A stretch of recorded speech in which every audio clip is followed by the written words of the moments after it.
یونانی فلسفی ایرسٹوٹل نے خوشی حاصل کرنے کے 4 ذرائع بتائے تھے: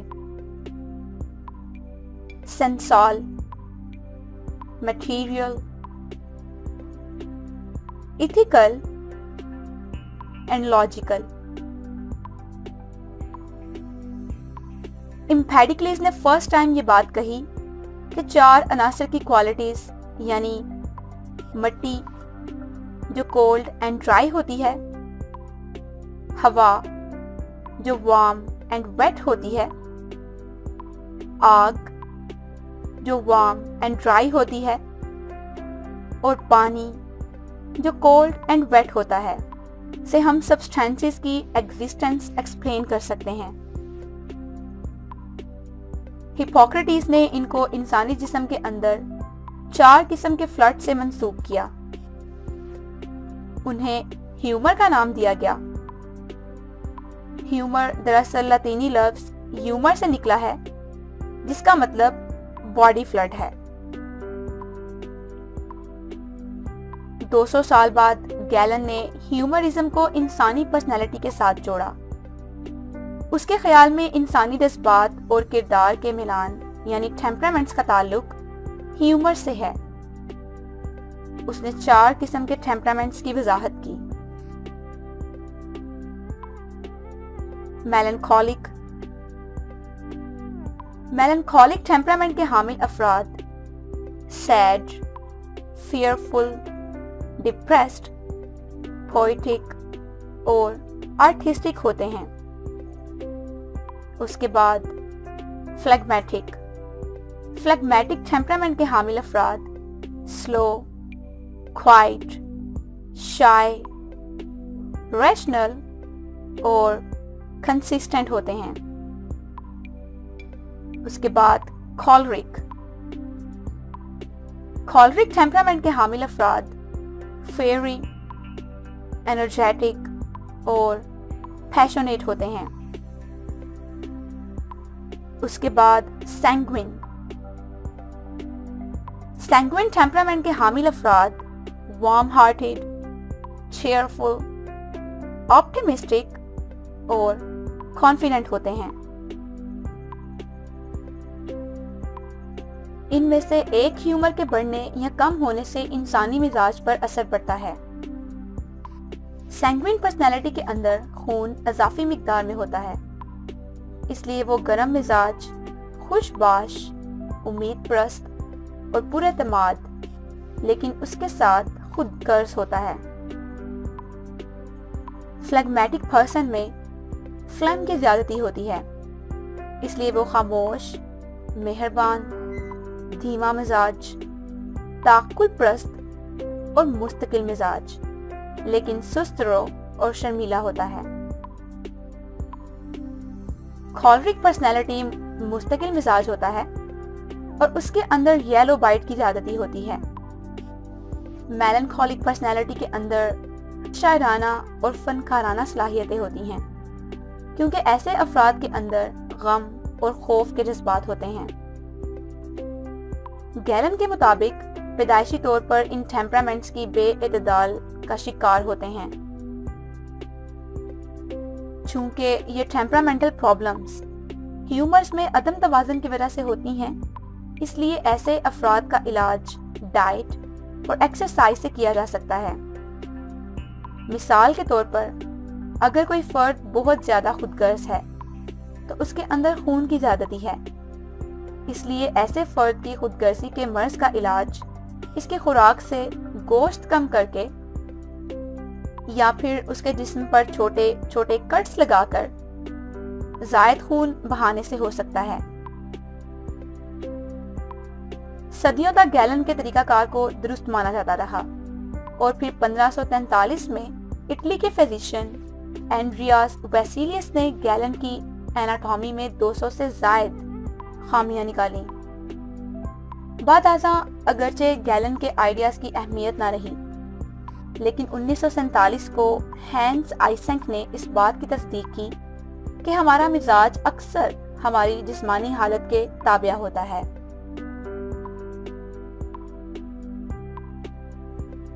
باڈی اور مائنڈ کے سیپریٹ ہونے کی تھیوریز پلیٹو اور قدیم یونانی فلاسفرز نے دی تھی. لیکن 17ویں صدی میں رینے ڈیکارٹس نے فرسٹ ٹائم ڈیٹیل سے مائنڈ باڈی ریلیشن شپ کی تھیوری پیش کی. اس نے مائنڈ اور باڈی ڈوالزم یعنی سنویت کی وضاحت کی. اس کے خیال میں غیر مادی ذہن یا روح دراصل دماغ کے پینیل گلینڈ میں تھنکنگ پروسیس کرتی ہے، جبکہ جسم دراصل مشین ہے جو ان اینیمل اسپرٹس یا فلڈس کے تابع ہوتا ہے. ڈیکارٹس کہتا ہے کہ پینیل گلینڈ سیٹ آف تھاٹ ہے، اس لیے یہ روح کا گھر ہے. اگر ایسا نہ ہوتا تو پھر روح کبھی بھی جسم کے کسی حصے کے ساتھ کنیکٹ نہ ہو سکتی. ڈیکارٹس کہتا ہے کہ mind and body animal sports کی اویئرنیس کی وجہ سے آپس میں انٹریکٹ کرتے ہیں. اس طرح مائنڈ اور باڈی ایک دوسرے پر اثر انداز ہوتے ہیں. ڈیکارٹس کی نظر میں فرانس میں ورسیلز کے باغات تھے. ان باغات اور بڑے بڑے چشموں کو ہائیڈرالک سسٹمز کے ذریعے سیراب کیا جاتا تھا. اس کے خیال میں باڈی کی یہ اسپرٹس وائر فورس کی طرح نروز اور مسلز کو آپریٹ کرتی ہیں. اسی طرح باڈی کے تمام پارٹس میں موشن کا باعث بنتی ہیں. چونکہ چشمے فاؤنٹینر کنٹرول کرتا ہے، اس مشین میں ریزننگ ساؤل ہے اور اس کی جگہ برین کے اندر ہے، جہاں یہ ریزننگ ساؤل ایک فاؤنٹینر کی مانند جب چاہے پانی کے بہاؤ کا سٹارٹ یا مناسب کرتی ہے یا پھر اس کا رستہ بدل دیتی ہے. جبکہ فلسفی اس سوال پر بحث کرتے ہیں کہ کیا واقعی ذہن اور جسم الگ الگ ہیں. زیادہ تر سائیکالوجسٹ ذہن کو دماغ کی ورکنگ کے ہم پلہ قرار دیتے ہیں، تاہم مینٹل اور فزیکل ہیلتھ میں امتیاز کرنا بہت پیچیدہ ہے. دونوں ایک دوسرے سے باہم مربوط ہیں، کیونکہ مینٹل سٹریس سے ہماری فزیکل ہیلتھ متاثر ہوتی ہے، یا پھر کیمیکل امبیلنس ہمارے برین کو بھی متاثر کرتا ہے.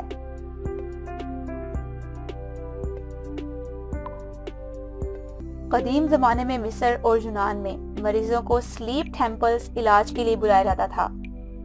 جب وہ گہری نیند میں ہوتے تھے تو اسپیشلی ٹرینڈ پریسٹ ان کا علاج کرتے تھے. ابن سینا نے بھی ٹرانس اسٹیٹ میں مخصوص کریکٹرسٹکس کے بارے میں لکھا. 18ویں صدی میں جرمن ڈاکٹر فرانس میسمر نے باڈی کے نیچرل میگنیٹزم کو مد نظر رکھتے ہوئے طریقہ علاج شروع کیا. میسمرائز یا میگنیٹائز کیے جانے کے بعد لوگوں کو کنولشن سا محسوس ہوتا، جس کے بعد وہ بہتر محسوس کرتے. چند سالوں بعد پرتگال کے مونک نے میسمر کے طریقہ علاج میں شامل میگنیٹس کو انتہائی فضول قرار دیا. فاریا کے خیال میں مریض کو درست ذہنی حالت میں لانے کے لیے اسے کانسنٹریٹر کا رول ادا کرنا تھا. وہ کہتا ہے کہ مریض کو درست ذہنی کیفیت میں لا کر میں انہیں کچھ دیر کرسی پر ریلیکس ہو کر آنکھیں بند کر کے نہایت مرکوز توجہ سے نیند کے بارے میں سوچنے کا کہتا ہوں. جو ہی وہ اطمینان سے اگلی ہدایات کے منتظر ہوتے ہیں، میں پیار بھرے دھیمے لہجے میں کہتا ہوں ڈامس یعنی سو جاؤ، اور وہ گہری نیند سو جاتے ہیں. فاریا کے اس گہری نیند کی ٹھم سے اسکاٹ لینڈ کے سرجن جیمز بریٹ نے ہائپنوسس کا لفظ قائم کیا. بریٹ کا کہنا تھا کہ ہائپنوسس محض نیند نہیں بلکہ دراصل ایک سنگل آئیڈیا کی طرف کنسنٹریشن ہے. جان ہیوبرٹ جرمن فلاسفر تھا جو یہ جاننے کا خواہش مند تھا کہ مائنڈ کیسے کام کرتا ہے. فرض کریں پوری زندگی ہمارے ذہن میں بے شمار آئیڈیاز آتے رہتے ہیں، تو پھر ہم کنفیوز کیوں نہیں ہوتے؟ ہیوبرٹ نے محسوس کیا کہ مائنڈ دراصل ایک ایسا سسٹم ہے جو آئیڈیاز سٹور کرتا ہے اور ان میں فرق بھی کرتا ہے. وہ اس حقیقت کے بارے میں بھی جاننا چاہتا تھا کہ آئیڈیاز اگر ہمیشہ کے لیے ہمارے ذہن میں رہتے ہیں تو ہماری کانشیس اویئرنس سے خارج کیوں ہو جاتے ہیں؟ 18ویں صدی میں گاڈفری لائبنس نے انہی خارج شدہ آئیڈیاز کو اسمال پرسیپشنز کا نام دیا۔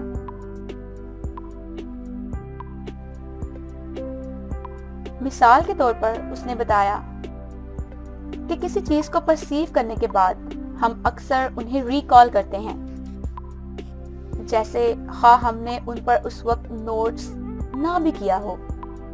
اس کا مطلب ہے کہ ہم اشیاء کو پرسیو کرتے ہیں اور ان کی میموری بھی سٹور کرتے ہیں، اس حقیقت سے قطع نظر کہ ہم اپنے اس عمل سے بے خبر ہوں۔ ہیوبرٹ کے مطابق آئیڈیاز حواس سے مل کر انفارمیشن کی شکل اختیار کرتے ہیں۔ اس نے آئیڈیاز کے لیے ورس فیلن کی ٹرم استعمال کی، جس کا مطلب تھاٹس، مینٹل امیجز اور ایموشنل سٹیٹس کی باہم یکجائی ہے۔ یہ سب مل کر ہمارے مائنڈ کا انٹائر کنٹینٹ بناتے ہیں، اور ہربرٹ انہیں جامد نہیں بلکہ متحرک ایلیمنٹس خیال کرتا ہے جو ایک دوسرے کو موو اور انٹریکٹ کرتے ہیں۔ آئیڈیا دوسرے آئیڈیا یا فیلنگز کو کشش کرتے یا انہیں پرے دھکیلتے ہیں۔ ایک جیسے آئیڈیاز ایک دوسرے کو اٹریکٹ کر کے زیادہ کمپلیکس آئیڈیاز بنتے ہیں۔ تاہم اگر دو آئیڈیاز ایک دوسرے کے برعکس ہیں تو ان کے ساتھ کوئی ایسوسیشن نہیں ہوتی، اور کوئی ایسوسیشن کی وجہ سے وہ آہستہ آہستہ ہماری میموری میں کمزور ہوتے رہتے ہیں اور ہمارے شعور سے باہر ایک ایسے مقام تک پہنچ جاتے ہیں جنہیں ہربرٹ اسٹیٹ آف ٹینڈنسی کا نام دیتا ہے۔ اور آج یہی اسٹیٹ آف ٹینڈنسی لاشعور کہلاتی ہے۔ سقراط کو یقین تھا کہ فلسفے کا حقیقی مقصد اپنی ذات کا تجزیہ اور تفہیم تھا، اس لیے اس نے کہا بغیر غور و خوض کے زندگی گزارے جانے کے قابل ہی نہیں۔ کیرکیگارڈ سیلف انالیسس کو ڈسپیئر کی پرابلم کی انڈرسٹینڈنگ کی حیثیت سے پیش کرتا ہے۔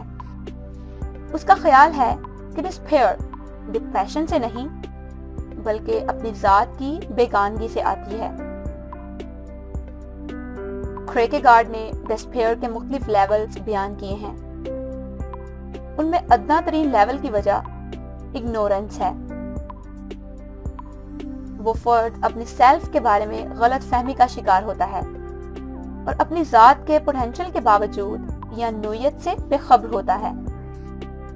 یہ اگنورنس ایک طرح کی نعمت ہوتی ہے اور ایسی کم اہمیت کے حامل کہ کیرکیگارڈ اسے ڈسپیئر ماننے کے لیے بھی تیار نہ تھا۔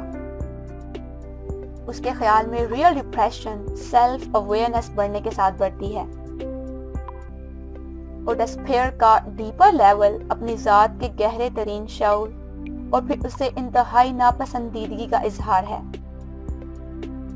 جب کچھ غلط ہوتا ہے، جیسے کہ ڈاکٹر بننے کے امتحان میں ناکامی، تو فرد کسی چیز کے کھو جانے پر پریشان ہو جاتا ہے، لیکن کیرکیگارڈ کہتا ہے کہ وہ فرد دراصل امتحان کی ناکامی کی وجہ سے نہیں بلکہ اپنی ذات سے مایوس ہوا ہے۔ اپنے مقصد کے حصول میں اس کی ذات کی ناکامی ناقابل برداشت ہے۔ فرد ایک مختلف ذات بننا چاہتا تھا، یعنی ڈاکٹر، لیکن چونکہ اس کی ذات ناکامی کا شکار ہے اس لیے وہ مایوسی کی حالت میں ہے۔ کیرکیگارڈ ایک ایسے فرد کی مثال بھی پیش کرتا ہے جو بادشاہ بننے کا تمنائی ہے۔ اگر وہ فرد بادشاہ بن بھی جائے تو وہ اپنی اولڈ سیلف سے دستبردار ہو چکا ہوگا۔ اپنی خواہش اور اس کی تکمیل میں دراصل وہ اپنی سیلف سے چھٹکارا چاہتا ہے۔ اپنی سیلف سے ایسا انکار تکلیف دہ ہے۔ ڈسپیئر ہمیشہ غلبہ پا لیتی ہے جب فرد خود سے دور بھاگتا ہے، کیونکہ جب اپنی سیلف کو پوزیس نہ کرے تو وہ خود کا بھی نہیں رہتا۔ کیرکیگارڈ کے مطابق اس کا حل یہ ہے کہ فرد پیس اور انر ہارمنی حاصل کرنے کے لیے اپنی حقیقی ذات میں رہنے کی جرت کرنے کے بجائے کہ وہ کچھ اور بننے کی خواہش کرے۔ اسے یقین تھا کہ مایوسی ختم ہو جاتی ہے جب ہم اپنی ذات کی حقیقت سے انکار ختم کر دیتے ہیں اور اپنی ٹرو نیچر کو ایکسیپٹ کرتے ہیں۔